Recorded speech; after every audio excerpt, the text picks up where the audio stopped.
آپ کے ہاتھ پھیرتے اس نابینا شخص کی آنکھیں روشن ہو گئی. وہ کہتا ہے کہ میں تو آسمان پہاڑ زمین سب دیکھ رہا ہوں. آپ کے گھر میں جو سب سے پہلی اولاد ہوئی وہ آپ کے صاحبزادے حضرت قاسم رضی اللہ تعالیٰ عنہ. اور اللہ پاک نے ان کفار کا رد کرتے ہوئے فرمایا اِنَّ شَانِئَكَ هُوَ الْأَبْتَرُ. آپ رضی اللہ تعالیٰ عنہ کے وصال کے وقت نبی پاک کی مبارک آنکھوں سے آنسو جاری تھے اور زبان پر یہ کلمات تھے کہ آنکھ آنسو بہاتی ہے اور دل غمزدہ ہے. اس قدر عظیم ہستی ہوتے ہوئے بھی ایسی آزمائش آئی اور آپ اور آپ کے گھر والوں نے کیسے شاندار صبر کا مظاہرہ کیا. حضرت انس فرماتے ہیں کہ جب حضرت زینب کی قبر تیار ہو گئی تو نبی پاک علیہ الصلوۃ والسلام خود اس قبر میں اترے. یہ بھی کہا جاتا تھا کہ سب سے خوبصورت جوڑا جو انسانوں نے دیکھا ہے وہ حضرت رقیہ اور ان کے شوہر حضرت عثمان رضی اللہ تعالیٰ عنہما کا ہے.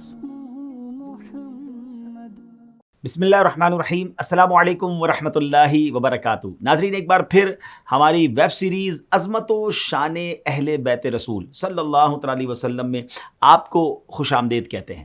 الحمدللہ آج کی ایپیسوڈ میں ہم نبی پاک علیہ الصلوۃ والسلام کی مبارک اولاد کرام کے بارے میں جانیں گے، نبی پاک کے مبارک بچوں کے بارے میں جانیں گے اور انشاءاللہ اپنے ایمان کو تازہ کریں گے. مگر الحمدللہ ہمارا انداز یہی ہوتا ہے کہ اپنے ایپیسوڈ میں اہل بیت اطہار کی کسی عظیم ہستی کا کوئی شاندار واقعہ سنتے ہیں. آج نبی پاک علیہ الصلوۃ والسلام کی اولاد کرام میں سے امام زین العابدین کے صاحبزادے حضرت امام محمد باقر رضی اللہ عنہ کی کرامت سے آغاز کرتے ہیں. ایک روز کسی نابینا شخص نے حضرت باقر رضی اللہ عنہ سے عرض کی کہ کیا آپ رسول اللہ صلی اللہ تعالی علیہ وسلم کے وارث ہیں؟ آپ نے فرمایا ہاں. اس نابینا نے عرض کیا کہ جناب رسول اللہ صلی اللہ تعالی علیہ وسلم تو سارے نبیوں کے وارث تھے. آپ نے فرمایا میں ان کے سارے علوم کا وارث ہوں. پھر اس نابینا نے عرض کیا کہ کیا آپ مردوں کو زندہ کرنے، بہروں کو اور کوہڑ کے مریضوں کو بھی شفا دینے اور لوگوں کو اپنے گھروں میں ذخیرہ کرنے اور ان کے کھانے پینے کی خبر دینے پر بھی قادر ہیں؟ فرمایا ہاں، ہم اللہ تعالیٰ کے حکم سے یہ سب کر سکتے ہیں. پھر آپ نے اس نابینا سے فرمایا ذرا میرے قریب آؤ. یہ فرمان سنتے ہی وہ نابینا شخص آپ رحمۃ اللہ تعالی کے قریب ہو گیا. پھر آپ نے اس کے چہرے پر اپنا ہاتھ پھیرا. ناظرین سبحان اللہ، اللہ والوں کی کیا بات ہے. آپ کے ہاتھ پھیرتے اس نابینا شخص کی آنکھیں روشن ہو گئی. وہ کہتا ہے کہ میں تو آسمان پہاڑ زمین سب دیکھ رہا ہوں، مجھے سب کچھ نظر آنے لگا. اس کی آنکھیں روشن کرنے کے بعد امام باقر نے اس سے فرمایا کہ کیا تم چاہتے ہو کہ تم ایسے ہی دیکھتے رہو اور تمہارا حساب کتاب اللہ تعالیٰ کے حوالے ہو، یا جیسے پہلے تھے ویسے ہی رہنا چاہتے ہو اور تجھے اللہ تعالیٰ جنت دے دے؟ وہ شخص کہتا ہے کہ میں تو جنت چاہتا ہوں. یہ سنتے ہی آپ نے پھر اس کے چہرے پر ہاتھ پھیرا اور اس کے جو پہلے کی طرح وہ دوبارہ سے ہو گیا. ناظرین یہ شان ہے نبی پاک علیہ الصلوۃ والسلام کے مبارک اولاد کی، شہزادوں کی. یہاں کسی کو کنفیوژن ہو سکتی ہے کہ جناب کوئی آنکھ کیسے دے سکتا ہے، کوئی شفا کیسے دے سکتا ہے. کرامت کا باب بڑا وسیع ہے. قرآن مجید فرقان حمید کو اگر اچھے طریقے سے پڑھیں تو جہاں انبیاء کرام کے معجزات اس میں موجود ہیں، حضرت عیسیٰ علیہ الصلوۃ والسلام بھی خود فرماتے ہیں کہ میں مردوں کو زندہ کرتا ہوں، جو کوڑی ہوتے ہیں ان کو شفا دیتا ہوں، مگر اللہ کی عطا سے باذن اللہ تعالی. اور اگر اولیاء کرام کی بات کریں تو قرآن مجید میں حضرت مریم کی کرامت موجود ہے، حضرت سلیمان علیہ الصلوۃ والسلام کے امتی کا واقعہ موجود ہے. تفصیل انشاءاللہ آپ اگر پڑھیں گے تفسیر میں تو آپ کو سمجھ آ جائے گی. تو کرامت حق ہے اور آج ہم اللہ کے پیارے نبی صلی اللہ تعالی علیہ وسلم کے اولاد کی ہم نے یہ عظیم کرامت سنی. اب آتے ہیں آج ہمارا اپنے ٹاپک کی طرف. ہمارے پیارے آقا علیہ الصلوۃ والسلام کی مبارک اولاد کرام کے بارے میں سنیں گے. ناظرین اس بات پر اکثر تاریخ لکھنے والوں کا اتفاق ہے کہ پیارے آقا علیہ الصلوۃ والسلام کی اولاد کرام کی تعداد 6 ہے. 2 صاحبزادے حضرت قاسم و حضرت ابراہیم اور 4 صاحبزادیاں حضرت زینب، حضرت رقیہ، حضرت ام کلثوم اور حضرت فاطمہ رضی اللہ تعالی عنہم. لیکن بعض مورخین نے یہ بیان فرمایا ہے کہ آپ کے ایک صاحبزادے حضرت عبداللہ بھی ہیں. اور طیب، مطیب، طاہر اور مطہر، یعنی یہ 4 القاب جو ہیں یہ حضرت عبداللہ کے القاب تھے اور یہ سب کوئی علیحدہ بیٹے نہیں تھے. تو اس قول کی بنا پر آپ کی مقدس اولاد کی تعداد 7 ہے، یعنی 3 صاحبزادے اور 4 صاحبزادیاں. پیارے آقا علیہ الصلوۃ والسلام کی ساری اولادیں ام المومنین حضرت سیدہ خدیجہ بنت خویلد رضی اللہ تعالی عنہا کے بطن سے پیدا ہوئیں. سبحان اللہ، سوائے حضرت ابراہیم رضی اللہ تعالیٰ عنہ کے. اسی لیے حضرت خدیجہ کو سیدوں کی نانی جان بھی کہا جاتا ہے. آپ رضی اللہ تعالیٰ عنہ یعنی حضرت ابراہیم رضی اللہ تعالیٰ عنہ ام المومنین سیدہ ماریہ قبطیہ رضی اللہ تعالیٰ عنہ کے بطن سے پیدا ہوئی. آپ کے گھر میں جو سب سے پہلی اولاد ہوئی وہ آپ کے صاحبزادے حضرت قاسم رضی اللہ تعالیٰ عنہ ہیں. آپ حضرت بی بی خدیجہ رضی اللہ تعالیٰ عنہ کی آغوش مبارک میں اعلان نبوت سے قبل پیدا ہوئے. جمہور علماء کا یہی قول ہے کہ یہ پاؤں پر چلنا سیکھ گئے تھے کہ ان کی وفات ہو گئی. کچھ کے نزدیک 7 ماہ اور کچھ کے نزدیک 17 ماہ اور کچھ کے نزدیک 2 سال کی عمر میں آپ رضی اللہ تعالیٰ عنہ کا انتقال ہوا۔ آپ ہی کی طرف نسبت کر کے نبی پاک علیہ الصلوۃ والسلام کو ابو القاسم کہا جاتا ہے۔ آپ کے دوسرے صاحبزادے حضرت عبداللہ رضی اللہ تعالیٰ عنہ ہیں۔ آپ مکہ مکرمہ میں اظہار نبوت کے بعد پیدا ہوئے، 2 سال سے کم عمر میں آپ کا بھی انتقال ہو گیا۔ آپ کو طیب و طاہر کے القابات سے بھی یاد کیا جاتا ہے۔ جب آپ رضی اللہ تعالیٰ عنہ کا وصال ہوا تو کفار نے پیارے آقا علیہ الصلوۃ والسلام کو ابتر یعنی معاذ اللہ نسل ختم ہونے والا کہا، اور یہ کہا کہ اب ان کی نسل نہیں رہی سو ان کے بعد اب ان کا ذکر بھی نہ رہے گا اور ان سب کا چرچا ختم ہو جائے گا۔ اس پر سورہ کوثر نازل ہوئی اور اللہ پاک نے ان کفار کا رد کرتے ہوئے فرمایا انا شانئک ھو الابتر، اے حبیب علیہ الصلوۃ والسلام بے شک تمہارا دشمن ہی ہر بھلائی سے محروم ہے، نہ کہ آپ، کیونکہ آپ کا سلسلہ قیامت تک جاری رہے گا، آپ کی اولاد میں بھی کثرت ہوگی اور آپ کی پیروی کرنے والوں سے دنیا بھر جائے گی، اور جس کی یہ شان ہے تو وہ ابتر کہاں ہوا، بے نام و نشان اور ہر بھلائی سے محروم تو آپ کے دشمن ہیں۔ تیسرے صاحبزادے ہیں حضرت ابراہیم رضی اللہ تعالیٰ عنہ۔ آپ پیارے آقا علیہ الصلوۃ والسلام کی اولاد مبارک میں سب سے آخری صاحبزادے ہیں۔ آپ رضی اللہ تعالیٰ عنہ ذوالحجہ 8 ہجری میں مدینہ منورہ کے قریب عالیہ کے مقام پر حضرت ماریہ قبطیہ رضی اللہ تعالیٰ عنہ کے بطن سے پیدا ہوئے، اس لیے مقام عالیہ کا دوسرا نام مشربہ ابراہیم بھی ہے۔ آپ کی ولادت پر پیارے آقا علیہ الصلوۃ والسلام اور صحابہ کرام بہت خوش ہوئے تھے۔ آپ کی ولادت کی خبر نبی کریم علیہ الصلوۃ والسلام کے آزاد کردہ غلام حضرت ابو رافع رضی اللہ تعالیٰ عنہ نے مقام عالیہ سے مدینے آ کر بارگاہ رسالت میں سنائی تھی۔ یہ خوشخبری سن کر نبی پاک نے انعام کے طور پر حضرت ابو رافع کو ایک غلام عطا فرمایا۔ اس کے بعد فوراً ہی حضرت جبریل علیہ السلام نازل ہوئے اور آپ کو یا ابا ابراہیم یعنی اے ابراہیم کے والد کہہ کر پکارا، یعنی گویا نام بھی اللہ کی طرف سے عطا ہوا۔ اس پر آپ علیہ الصلوۃ والسلام بے حد خوش ہوئے اور آپ کے عقیقے میں 2 مینڈھے آپ علیہ الصلوۃ والسلام نے ذبح فرمائے۔ پھر آپ رضی اللہ تعالیٰ کے سر کے بال کے وزن کے برابر چاندی خیرات فرمائی اور آپ کے بالوں کو دفن کرایا۔ پھر آپ کا ابراہیم نام رکھا گیا اور پیارے آقا علیہ الصلوۃ والسلام نے آپ کو دودھ پلانے کے لیے ام سیف رضی اللہ تعالیٰ عنہ کے حوالے فرمایا۔ پیارے آقا کو حضرت ابراہیم سے بڑی محبت تھی اور آپ کبھی کبھی ان کو دیکھنے کے لیے حضرت ام سیف کے یہاں تشریف بھی لے جایا کرتے تھے۔ آپ رضی اللہ تعالیٰ کے وصال کے وقت نبی پاک کی مبارک آنکھوں سے آنسو جاری تھے اور زبان پر یہ کلمات تھے کہ آنکھ آنسو بہاتی ہے اور دل غمزدہ ہے، مگر ہم وہی بات زبان سے نکالتے ہیں جس سے ہمارا رب خوش ہو جائے، اور بے شک اے ابراہیم ہم تمہاری جدائی سے بہت زیادہ غمگین ہیں۔ ناظرین، جس دن حضرت ابراہیم کا انتقال ہوا اتفاق سے اسی دن سورج گرہن لگ گیا۔ عربوں کے دلوں میں زمانہ جاہلیت کا یہ عقیدہ جمع ہوا تھا کہ کسی بڑے آدمی کی موت سے چاند اور سورج میں گرہن لگتا ہے، تو اس بار جب سورج کو گرہن لگا تو انہوں نے یہ خیال کیا کہ غالباً یہ سورج گرہن حضرت ابراہیم رضی اللہ تعالیٰ عنہ کی وفات کی وجہ سے ہوا ہے۔ اللہ اکبر! نبی پاک نے حالانکہ غم کا موقع تھا مگر اس موقع پر بھی کیسی اصلاح فرمائی کہ ایک خطبہ دیا جس میں جاہلیت کے عقیدے کا رد فرماتے ہوئے ارشاد فرمایا یقیناً چاند اور سورج اللہ تعالیٰ کی نشانیوں میں سے 2 نشانیاں ہیں، کسی کے مرنے یا جینے سے ان دونوں میں گرہن نہیں لگتا۔ جب تم لوگ گرہن دیکھو تو دعائیں مانگو اور نماز کسوف ادا کرو یہاں تک کہ گرہن ختم ہو جائے۔ آپ نے یہ بھی فرمایا کہ میرے فرزند ابراہیم نے دودھ پینے کی مدت پوری نہیں کی اور دنیا سے چلا گیا، اس لیے اللہ تعالیٰ نے اس کے لیے جنت میں ایک دودھ پلانے والی کو مقرر فرما دیا ہے جو دودھ پلانے کی مدت تک اس کو دودھ پلاتی رہے گی۔ ناظرین، یہ تھے نبی پاک علیہ الصلوۃ والسلام کے 3 صاحبزادے جن کے بارے میں ہم نے سنا۔ اب ذرا غور کیجئے ناظرین، اللہ کے حبیب علیہ الصلوۃ والسلام ہیں مگر تینوں صاحبزادے بچپن ہی میں دنیا سے چلے گئے۔ یہ بھی کتنا بڑا درس ہے کہ اس قدر عظیم ہستی ہوتے ہوئے بھی ایسی آزمائش آئی اور آپ کے گھر والوں نے کیسے شاندار صبر کا مظاہرہ کیا۔ ہمارے یہاں بھی بعض اوقات کسی کی اولاد بچپن میں دنیا سے چلی جاتی ہے، بڑا واویلا مچایا جاتا ہے، بڑا شور مچایا جاتا ہے، صبر نہیں کیا جاتا۔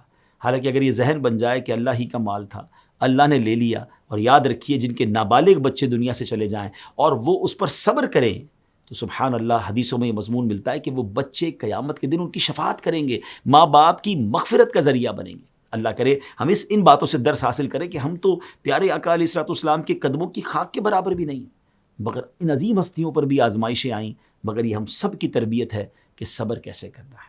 آئیے اب نبی پاک علیہ الصلوۃ والسلام کی صاحبزادیوں کے فضائل سنتے ہیں۔ پیارے آقا کی سب سے بڑی بیٹی ہیں حضرت زینب رضی اللہ تعالیٰ عنہ۔ آپ بعثت نبوی سے 10 سال پہلے مکہ مکرمہ میں پیدا ہوئیں۔ آپ کی ولادت کے وقت نبی پاک علیہ الصلوۃ والسلام کی عمر مبارک 30 سال تھی۔ جب پیارے آقا علیہ الصلوۃ والسلام نے اعلان نبوت فرمایا تو جس طرح سیدہ خدیجہ رضی اللہ تعالیٰ عنہ نے پہلے ہی اعلان پر اسلام قبول فرمایا، اسی طرح آپ کی اولاد بھی دامن اسلام سے وابستہ ہو گئی۔ اس وقت حضرت سیدہ زینب کی عمر 10 سال تھی۔ آپ رضی اللہ تعالیٰ عنہ کا نکاح حضرت ابو العاص بن ربیع سے ہوا۔ حضرت ابو العاص کا نسب چوتھی پشت میں نبی پاک علیہ الصلوۃ والسلام سے مل جاتا ہے، یعنی پیارے آقا کے خاندان ہی سے ان کا تعلق تھا۔ آپ کا شمار مکے کے شریف اور امانت دار لوگوں میں ہوتا تھا۔ اعلان نبوت کے بعد مشرکین مکہ نے ہر طرح کی کوشش کی، کسی طرح آپ علیہ الصلوۃ والسلام اپنے مشن کو چھوڑ دیں، مگر سبحان اللہ نبی پاک علیہ الصلوۃ والسلام استقامت کا پہاڑ بن کر ڈٹے رہے۔ ایک موقع پر کفار مکہ نے ایک عجب چال چلی کہ حضرت ابو العاص کو اس بات پر اکسایا کہ وہ آپ صلی اللہ تعالیٰ علیہ وسلم کی لخت جگر حضرت زینب کو طلاق دے دیں اور بدلے میں قبیلہ قریش میں سے جس عورت سے وہ نکاح کرنا چاہیں وہ کر لیں۔ اللہ اکبر! یہ ان کا پلان یہ تھا کہ نبی پاک کو دکھ پہنچایا جائے، ذہنی طور پر آپ کو معاذ اللہ ٹارچر کیا جائے، لیکن وہ اپنے مقصد میں کامیاب نہ ہو سکے۔ ان کی آفر کے جواب میں حضرت ابو العاص نے فرمایا، ہرگز نہیں، اللہ کی قسم میں اپنی بیوی سے ہرگز جدا نہیں ہو سکتا، اور مجھے بالکل پسند نہیں کہ میرے لیے زینب کے علاوہ قریش کی کوئی اور عورت ہو۔ یہی وجہ تھی کہ نبی پاک نے حضرت ابو العاص رضی اللہ عنہ کی تعریف فرماتے ہوئے فرمایا، حالانکہ حضرت ابو العاص ابھی اسلام نہیں لائے تھے، لیکن بعد میں آپ نے اسلام قبول فرمایا، لیکن نبی پاک فرماتے تھے ابو العاص بہترین داماد ہے۔ آپ نے کیسے قبول کیا اس کی تفصیل ذرا میں آگے جا کے بیان کرتا ہوں۔ اب نبوت کا 13واں سال ہے جب نبی پاک علیہ الصلوۃ والسلام مکہ پاک سے مدینہ ہجرت فرما چکے ہیں۔ اس وقت حضرت زینب مکے میں اپنے سسرال میں تھی۔ سن 2 ہجری میں غزوہ بدر کا واقعہ ہوا، جس میں حضرت ابو العاص کفار مکہ کی طرف سے جنگ میں شریک ہوئے تھے۔ فتح کے بعد بچے ہوئے کافروں کو صحابہ نے قید کر لیا۔ قیدیوں میں حضرت ابو العاص بھی تھے۔ قیدیوں کے بارے میں فیصلہ کیا گیا کہ فدیہ ادا کرنے کے بعد انہیں آزاد کر دیا جائے۔ چنانچہ اہل مکہ نے اپنے اپنے قیدیوں کو چھڑانے کے لیے فدیے بھیجنا شروع کیے، یعنی مکے سے فدیہ آتا تھا جو بھی اس کی رقم تھی، اور اس کے بدلے قیدی رہا ہوتے تھے۔ اب حضرت ابو العاص جو ہے وہ مسلمانوں کی قید میں ہے اور مدینے میں ہے، بی بی زینب جو ہے وہ مکہ پاک میں ہے، تو انہوں نے اپنا وہ ہار بھیجا جو آپ کو حضرت خدیجہ رضی اللہ تعالیٰ عنہ نے جہیز میں دیا تھا۔ نبی پاک نے جب اس ہار کو دیکھا تو اب آپ پر بلا اختیار رقت کی کیفیت طاری ہو گئی۔ حضرت خدیجہ رضی اللہ تعالیٰ عنہ کی یادیں تازہ ہو گئیں۔ آپ صلی اللہ تعالیٰ علیہ وسلم نے صحابہ کرام سے فرمایا، اگر تم مناسب سمجھو تو ابو العاص کو رہا کر دو اور زینب کا ہار بھی واپس کر دو۔ صحابہ کرام نے عرض کیا، یا رسول اللہ صلی اللہ تعالیٰ علیہ وسلم، ہم ابو العاص کو بلا فدیہ رہا کرتے ہیں اور حضرت زینب کا ہار بھی واپس کرتے ہیں۔ اس موقع پر نبی پاک علیہ الصلوۃ والسلام نے حضرت ابو العاص سے وعدہ لیا کہ وہ مکے پہنچ کر حضرت زینب کو مدینہ منورہ بھیج دیں۔ چنانچہ حضرت ابو العاص جب مکے پہنچے تو اپنے وعدے کے مطابق حضرت زینب کو ساری باتیں بتائیں، پھر آپ کو اپنے بھائی کنانہ کی حفاظت میں بطن یاجاجہ تک بھیج دیا۔ ادھر آپ صلی اللہ تعالیٰ علیہ وسلم نے حضرت زید بن حارثہ کو ایک انصاری کے ساتھ پہلے ہی مقام بطن یاجاجہ میں بھیج دیا تھا۔ چنانچہ یہ دونوں حضرات بطن یاجاجہ سے اپنی حفاظت میں بہت ہی عزت اور ادب کے ساتھ پیارے آقا علیہ الصلوۃ والسلام کی صاحبزادی حضرت زینب کو مدینہ منورہ لے آئے۔ مگر ناظرین، اس سفر کے دوران ایک بہت ہی افسوسناک واقعہ پیش آیا۔ وہ یہ تھا کہ حضرت زینب رضی اللہ تعالیٰ عنہا کنانہ کے ساتھ مکہ مکرمہ سے ہجرت کر کے نکل رہی تھی، تو اس بات کا کفار کو علم ہو گیا۔ انہوں نے اس قافلے کا پیچھا کیا اور ایک مقام پر پہنچ کر قافلے کا راستہ روک دیا۔ اس دوران ایک بد نصیب ظالم حبار بن الاسود نے آپ کو نیزے سے ڈرا کر اونٹ سے گرا دیا، جس کی وجہ سے آپ کا حمل ساقط ہو گیا۔ مگر پھر آپ کے دیور کنانہ نے کفار کو دھمکی دی اور کسی طرح پیچھے ہٹ گئے۔ آپ رضی اللہ تعالیٰ عنہ کو ہجرت کرنے میں یہ دردناک مصیبت پیش آئی۔ اسی لیے نبی پاک علیہ الصلوۃ والسلام نے آپ رضی اللہ تعالیٰ عنہ کے فضائل میں یہ ارشاد فرمایا کہ یہ میری بیٹیوں میں اس اعتبار سے بہت ہی زیادہ فضیلت والی ہیں کہ میری جانب ہجرت کرنے میں اس نے اتنی بڑی مصیبت اٹھائی۔ آپ رضی اللہ تعالیٰ عنہ ہجرت کے موقع پر حضرت ابو العاص رضی اللہ تعالیٰ عنہ سے جدا ہو گئی تھیں، اس طور پر کہ آپ مدینہ منورہ آ گئی تھیں اور حضرت ابو العاص مکے میں تھے۔ لیکن سن 6 ہجری میں حضرت ابو العاص بھی اسلام قبول کر کے مدینہ طیبہ آ گئے۔ پیارے آقا نے حضرت ابو العاص اور حضرت زینب کے نکاح کو برقرار رکھا اور پھر آپ کو حضرت ابو العاص بن ربیع کے سپرد کر دیا۔ اللہ پاک نے آپ کو ایک بیٹے اور ایک بیٹی سے نوازا۔ بیٹے کا نام علی بن ابو العاص جبکہ بیٹی کا نام امامہ بنت ابو العاص تھا۔ پیارے آقا ان دونوں بچوں پر خصوصی شفقت فرماتے تھے۔ بیٹے علی بن ابو العاص کا بھی بچپن ہی میں انتقال ہو گیا تھا اور حضرت امامہ رضی اللہ تعالی عنہا کے ساتھ پیارے آقا کی محبت و شفقت مثالی تھی۔ ابھی ہم نے سنا کہ ہجرت کے دوران حضرت زینب کے ساتھ ایک افسوسناک واقعہ ہوا تھا، جس کی وجہ سے آپ زخمی بھی ہو گئی تھیں۔ کچھ عرصے کے بعد آپ رضی اللہ تعالیٰ عنہ کا وہی زخم دوبارہ تازہ ہو گیا۔ جو آپ کی وفات کا سبب بنا. اسی وجہ سے بہت سے علماء کرام کی رائے یہ ہے کہ آپ کو شہیدہ کے نام سے تعبیر کیا جانا چاہیے. آپ 8ویں ہجری کے سٹارٹ میں اس دنیا سے رخصت ہوئیں. حضرت انس فرماتے ہیں کہ جب حضرت زینب کی قبر تیار ہو گئی تو نبی پاک علیہ الصلوۃ والسلام خود اس قبر میں اترے. تھوڑی دیر کے بعد آپ باہر تشریف لائے تو آپ کا چہرہ انور کھلا ہوا تھا، غم کے آثار کچھ کم تھے. صحابہ کرام نے عرض کی یا رسول اللہ صلی اللہ تعالیٰ علیہ وسلم، اس سے پہلے آپ کی طبیعت بہت غم زدہ نظر آ رہی تھی، اب آپ کی طبیعت میں کچھ خوشی کے اثرات نظر آ رہے ہیں، اس کی کیا وجہ ہے؟ آپ صلی اللہ تعالیٰ علیہ وسلم نے فرمایا مجھے زینب کی کمزوری یاد آ گئی تو میں نے اللہ رب العزت کی بارگاہ میں اس کی قبر کی تنگی اور غم میں تخفیف کا سوال کیا تو اللہ پاک نے ایسا ہی کیا اور اسے اس پر آسان فرما دیا. یہ تھی ہمارے پیارے آقا علیہ الصلوۃ والسلام کی سب سے بڑی صاحبزادی حضرت زینب رضی اللہ تعالیٰ عنہ. اللہ کریم ان کے صدقے ہماری قبروں کو روشن فرمائے. اب نبی پاک علیہ الصلوۃ والسلام کی دوسری صاحبزادی حضرت سیدہ رقیہ رضی اللہ تعالیٰ عنہ. آپ حضرت زینب کے 3 سال بعد پیدا ہوئیں. آپ کی ولادت کے وقت نبی پاک علیہ الصلوۃ والسلام کی عمر مبارک 33 سال تھی. آپ نے نبی پاک علیہ الصلوۃ والسلام کی آغوش میں پرورش پائی. جب نبی پاک علیہ الصلوۃ والسلام نے اعلان نبوت فرمایا اس وقت حضرت رقیہ کی عمر 7 سال تھی. نبی پاک نے ان کا نکاح اپنے چچا ابو لہب کے بیٹے عتبہ سے کیا تھا، لیکن ابھی رخصتی ہونا باقی تھی کہ نزول وحی کا آغاز ہوا. اور جب ابو لہب کی گستاخیوں اور دین میں رکاوٹیں ڈالنے کی وجہ سے اس کی مذمت میں قرآن پاک کی ایک پوری سورت سورہ لہب نازل ہوئی تو یہ ابو لہب سے برداشت نہ ہوا. اس نے اپنے بیٹوں کو بلا کر کہا اگر تم نے محمد صلی اللہ علیہ وسلم کی بیٹیوں کو طلاق دے کر ان سے علیحدگی اختیار نہیں کی تو تمہارا میرے ساتھ اٹھنا بیٹھنا حرام ہے. دونوں بیٹوں نے حکم کی تعمیل کی اور پیارے آقا علیہ الصلوۃ والسلام کی دونوں صاحبزادیوں سیدہ رقیہ اور سیدہ ام کلثوم رضی اللہ تعالیٰ عنہ کو طلاق دے دی. اس طلاق کے بعد نبی پاک علیہ الصلوۃ والسلام نے اپنی صاحبزادی حضرت رقیہ رضی اللہ تعالیٰ عنہ کا نکاح مکہ مکرمہ میں حضرت عثمان غنی رضی اللہ تعالیٰ عنہ کے ساتھ کر دیا اور ساتھ ہی رخصتی بھی فرما دی. حضرت عثمان بن عفان رضی اللہ تعالیٰ عنہ انتہائی حسین و جمیل تھے اور آپ کی زوجہ بنت رسول حضرت رقیہ رضی اللہ تعالیٰ عنہ بھی انتہائی خوش شکل تھی. اسی وجہ سے انہیں احسن زوجین یعنی خوبصورت جوڑا بھی کہا جاتا تھا. یہ بھی کہا جاتا تھا کہ سب سے خوبصورت جوڑا جو انسانوں نے دیکھا ہے وہ حضرت رقیہ اور ان کے شوہر حضرت عثمان رضی اللہ تعالیٰ عنہما کا ہے. آپ رضی اللہ تعالیٰ عنہ نے دین کی خاطر 2 بار ہجرت کی، پہلی بار حبشہ کی طرف، دوسری بار مدینہ منورہ کی طرف. قیام حبشہ کے زمانے میں آپ رضی اللہ تعالیٰ عنہ کے ہاں ایک لڑکا پیدا ہوا جس کا نام عبداللہ رکھا گیا. حضرت عبداللہ کی عمر ابھی 4 سال ہی تھی کہ مدینہ منورہ میں ایک مرغ نے آپ کی آنکھوں میں چونچ ماری جس کی وجہ سے اس بچے کا بھی انتقال ہو گیا. سن 2 ہجری میں جب نبی پاک علیہ الصلوۃ والسلام بدر کی تیاریوں میں مصروف تھے ان دنوں سیدہ رقیہ رضی اللہ تعالیٰ عنہ ایک بیماری میں مبتلا ہو گئیں. جب آپ اور صحابہ کرام علیہ رضوان غزوہ بدر میں شرکت کے لیے روانہ ہونے لگے تو حضرت عثمان غنی نے بھی شریک ہونے کے لیے اپنی آمادگی ظاہر کی، تشریف لے آئے، حاضر ہو گئے. تو نبی پاک نے ان کو مخاطب کر کے فرمایا رقیہ بیمار ہے، آپ ان کی تیمارداری کے لیے مدینے میں ہی ٹھہرے رہیں، بے شک آپ کے لیے بدر میں شرکت کرنے والوں کے برابر اجر ہے اور غنیمتوں میں بھی ان کے برابر حصہ ہے.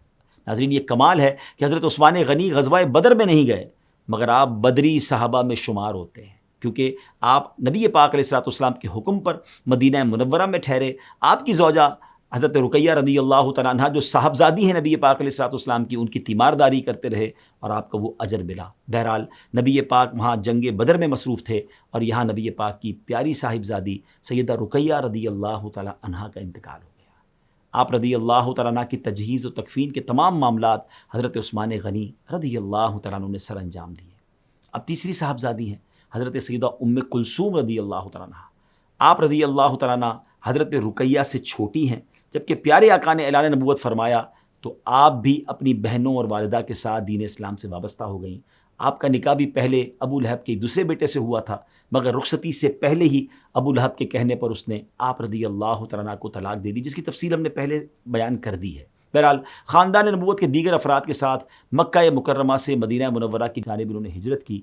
پیارے آقا علیہ الصلوۃ والسلام کا فرمان ہے میں اپنی بیٹیوں کو اپنی مرضی سے کسی کے نکاح میں نہیں دیتا بلکہ اللہ تعالیٰ کی طرف سے ان کے نکاحوں کے فیصلے ہوتے ہیں. جب پیارے آقا کی دوسری صاحبزادی حضرت رقیہ کا انتقال ہوا اور حضرت عثمان غنی رضی اللہ تعالیٰ عنہ کو سخت صدمہ پہنچا تھا، وہ ہر وقت آپ کے غم میں ڈوبے رہتے تھے. چنانچہ ایک دن نبی پاک نے انہیں غمگین دیکھ کر فرمایا ما شأنک یا عثمان، عثمان کیا بات ہے؟ آپ رضی اللہ تعالیٰ عنہ عرض کرتے ہیں یا رسول اللہ مصیبت کا جو پہاڑ مجھ پر گرا ہے کسی اور پر نہیں گرا.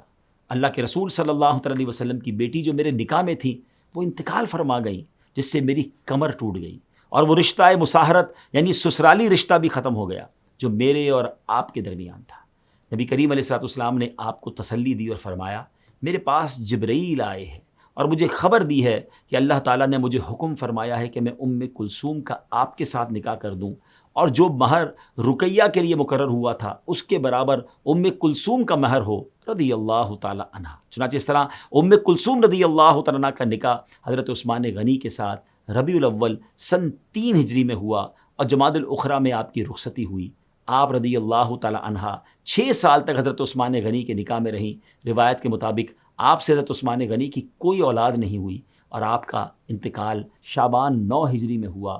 اللہ اکبر. ناظرین یہاں حضرت عثمان غنی رضی اللہ عنہ کی شان بھی تو سمجھیے نا کہ پوری دنیا میں جی ہاں حضرت آدم علیہ السلام سے لے کر صبح قیامت تک یہ شرف دنیا میں کسی کو حاصل نہیں ہوا سوائے حضرت عثمان غنی کے کسی ایک نبی کی 2 صاحبزادیاں ان کے نکاح میں آئی ہوں. اللہ اکبر. حضرت عثمان غنی اسی لیے ذو النورین کہلاتے ہیں اور اعلیٰ حضرت کا وہ مجھے شعر یاد آ رہا ہے نور کی سرکار سے پایا دوشالہ نور کا ہو مبارک تم کو ذو النورین جوڑا نور کا. اور حضرت عثمان غنی پر نبی پاک کا اعتماد دیکھیں کہ ایک بیٹی کے وصال کے بعد دوسری بیٹی ان کے نکاح میں دی اور کچھ اس طرح فرمایا کہ اگر میری 100 بیٹیاں ہوتی اور ایک کے بعد ایک ان کا انتقال ہوتا تو میں 100 کی 100 عثمان غنی کے نکاح میں دیتا. اللہ اکبر. اس سے حضرت عثمان غنی کی شان بھی بیان ہوتی ہے. اللہ حضرت عثمان غنی کی تربت پر بھی کروڑوں رحمتوں کی بارش نازل فرمائے. پیارے آقا علیہ الصلوۃ والسلام کی 3 صاحبزادیوں کا ذکر الحمدللہ ہم نے سن لیا اور ہم نے اللہ کی رحمت سے 4 صاحبزادوں کا بھی ذکر سنا. نبی پاک علیہ الصلوۃ والسلام کی وہ عظیم صاحبزادی جن کو سیدہ کائنات مخدومہ کائنات بی بی فاطمہ الزہرا رضی اللہ تعالی عنہا کہا جاتا ہے. اگلے ایپیسوڈ میں تفصیل سے انشاءاللہ اس عظیم ہستی کے بارے میں سنیں گے. ناظرین ہر پروگرام کی طرح اپنے ایپیسوڈ کو اینڈ کرتے ہوئے کسی عظیم ہستی کا خوبصورت کال سنیں گے اور آج سنیں گے امام باقر رحمۃ اللہ تعالی کا فرمان. آپ فرماتے ہیں انسان کے دل میں جتنا تکبر داخل ہوتا ہے اتنے اس کی عقل کم ہوتی ہے. یعنی جتنا زیادہ کسی میں تکبر ہوگا اس کی عقل اتنی ہی کم ہوگی. اللہ پاک سے دعا ہے اللہ پاک ہمارے دلوں کو تکبر سے محفوظ فرمائے. ذرہ برابر بھی تکبر ہمارے دلوں میں داخل نہ ہونے پائے. اللہ کریم مجھے بھی اور آپ کو بھی عاجزی کا پیکر بنائے. ناظرین اب اجازت دیجیے اگلے ایپیسوڈ میں پھر ملاقات ہوگی. السلام علیکم ورحمۃ اللہ وبرکاتہ.